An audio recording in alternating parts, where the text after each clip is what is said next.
The billionaire fired the black waitress. His daughter's tears stopped everything.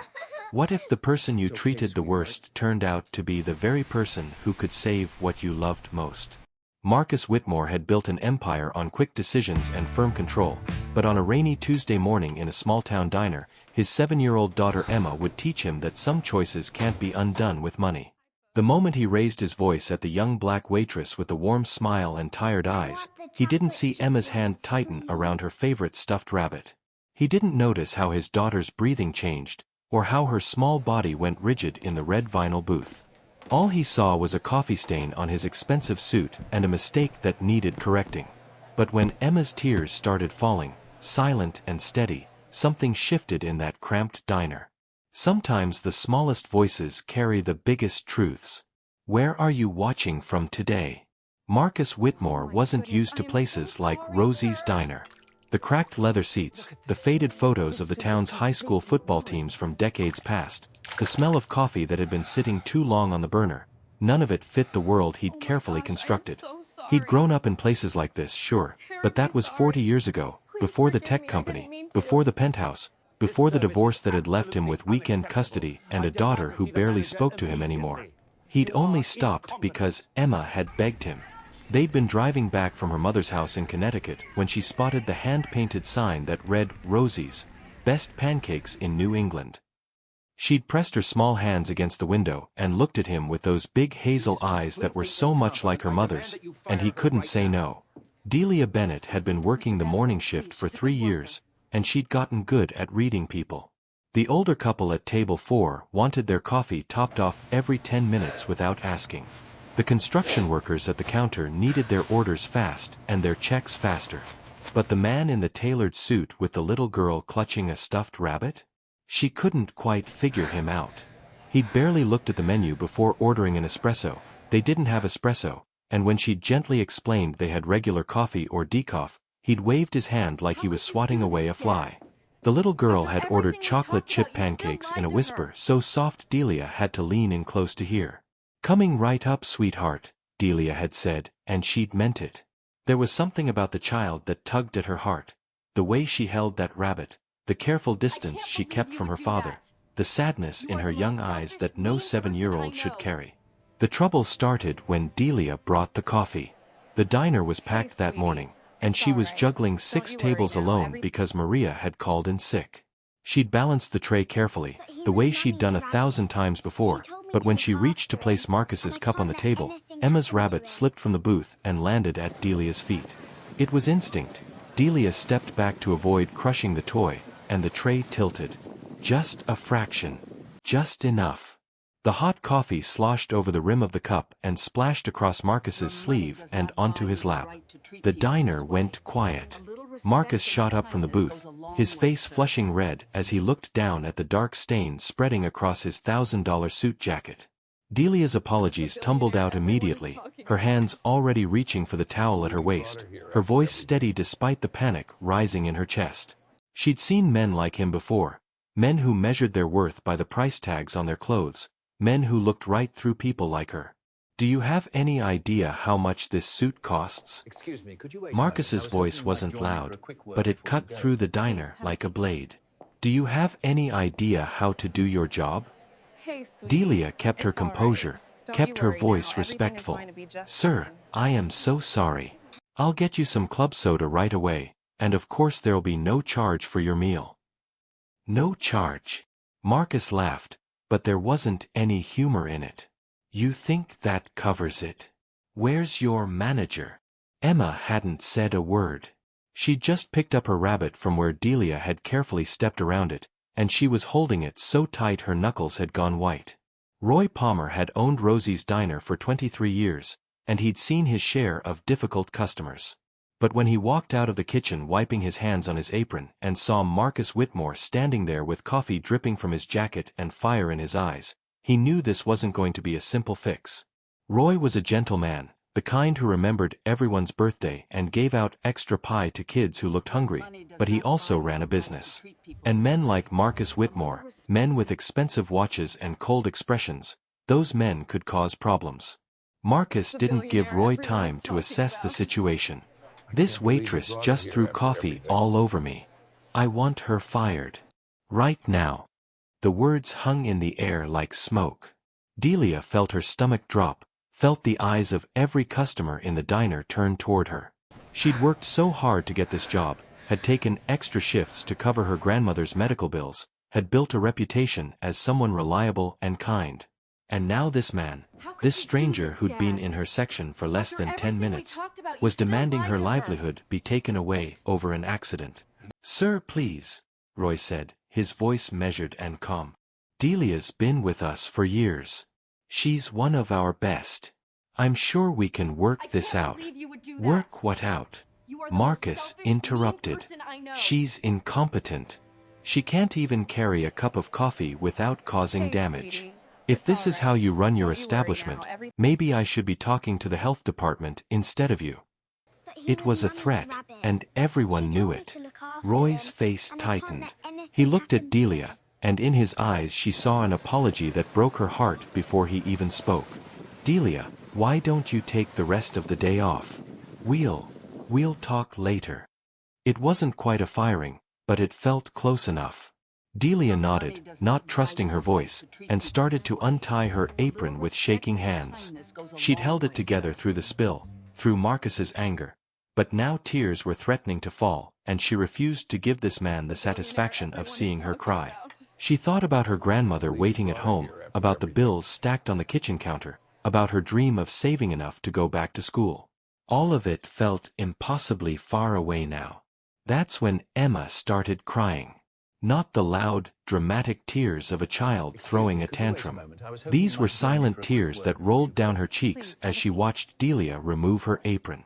Emma slid out of the booth, still clutching her rabbit, and walked right up to her father. When she spoke, her voice was barely a whisper, but everyone in the diner heard it. "You're being mean, Daddy. Just like you were mean to Mommy. If this moment touched your heart, please give the video a thumbs up. Sometimes children see the truth that adults try to hide." Marcus froze. The anger drained from his face, replaced by something that looked like pain. He reached for Emma, but she stepped back, and that small movement, that tiny rejection from his own daughter, hit harder than any business loss ever had. Emma looked up at Delia with eyes full of tears and said, "I'm sorry my daddy is bad." The diner remained frozen in that horrible moment. Marcus stood there with his coffee-stained suit and his crying daughter, and for the first time in years, he didn't know what to do. Emma had never said anything like that before, never called him bad, never compared him to how he'd treated her mother during the divorce. The words cut deeper than they should have because somewhere in his heart, he knew they were true. Delia knelt down so she was eye level with Emma, and when she spoke, her voice was gentle despite everything that had just happened. "Hey there, honey. Your daddy's not bad. He's just having a hard morning, that's all. We all have those sometimes." She reached out and gently touched the stuffed rabbit. "What's your friend's name?" "Coco," Emma whispered, her tears still falling. "My mommy gave her to me before she went to heaven." The world tilted. Marcus felt like someone had punched him in the chest. Emma's mother wasn't dead, they were divorced, living separate lives, sharing custody. But he realized, standing there in that diner with strangers watching, that he'd never asked Emma how the divorce felt to her. Maybe, in a 7-year-old's understanding of loss, the mother who used to tuck her in every night had died when she moved to a different house. Maybe every weekend handoff felt like a funeral to his little girl. Delia's expression shifted into something so tender it made Marcus's throat tight. "Coco is lucky to have you taking care of her," she said softly. "I bet you're a really good friend." Roy, who'd been standing helplessly nearby, cleared his throat. "Delia, you don't have to." "It's okay, Roy," Delia said, standing up. She looked at Marcus now, and there was no anger in her eyes, just a kind of weary understanding that made him feel smaller than any business rival ever had. "I'll go. But sir, before I do, I just want you to know, your daughter is really special. You should listen to her more." Marcus wanted to say something, wanted to fix this, but his pride was still there, still holding his tongue. He'd built his entire life on being right, on making hard decisions quickly and never looking back. But watching Delia walk toward the back of the diner to collect her things, watching his daughter cry into her rabbit's worn fur, he felt something crack inside him. An older woman at a nearby table, Mrs. Chen, who'd been coming to Rosie's every Tuesday for 15 years, stood up and walked over to Marcus. She was barely 5 feet tall, but when she looked up at him, he felt about 2 inches high. "Young man," she said, her voice carrying the weight of her 78 years, "money can buy you a new suit. It can buy you 1,000 new suits. But it can't buy back the respect you just lost, and it sure can't buy back the light you just put out in that young woman's eyes. Have you ever made a mistake that you couldn't take back? Have you ever hurt someone and wished you could find the words to make it right? Let us know in the comments below." Marcus looked around the diner. Every face was turned toward him, and none of them held sympathy. He'd walked in here an hour ago feeling powerful, in control. Now he stood there, a man who'd just made his daughter cry and cost a hard-working woman her job over a coffee stain that would dry clean out in a day. Emma pulled on his sleeve. "Can we go home, Daddy? I don't want pancakes anymore." Something in Marcus broke. Maybe it was seeing Emma's pancakes arrive at the table, untouched and getting cold.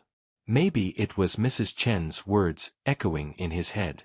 Maybe it was the memory of his own father, who'd worked 2 jobs and taught him that how you treat people when you're angry shows who you really are.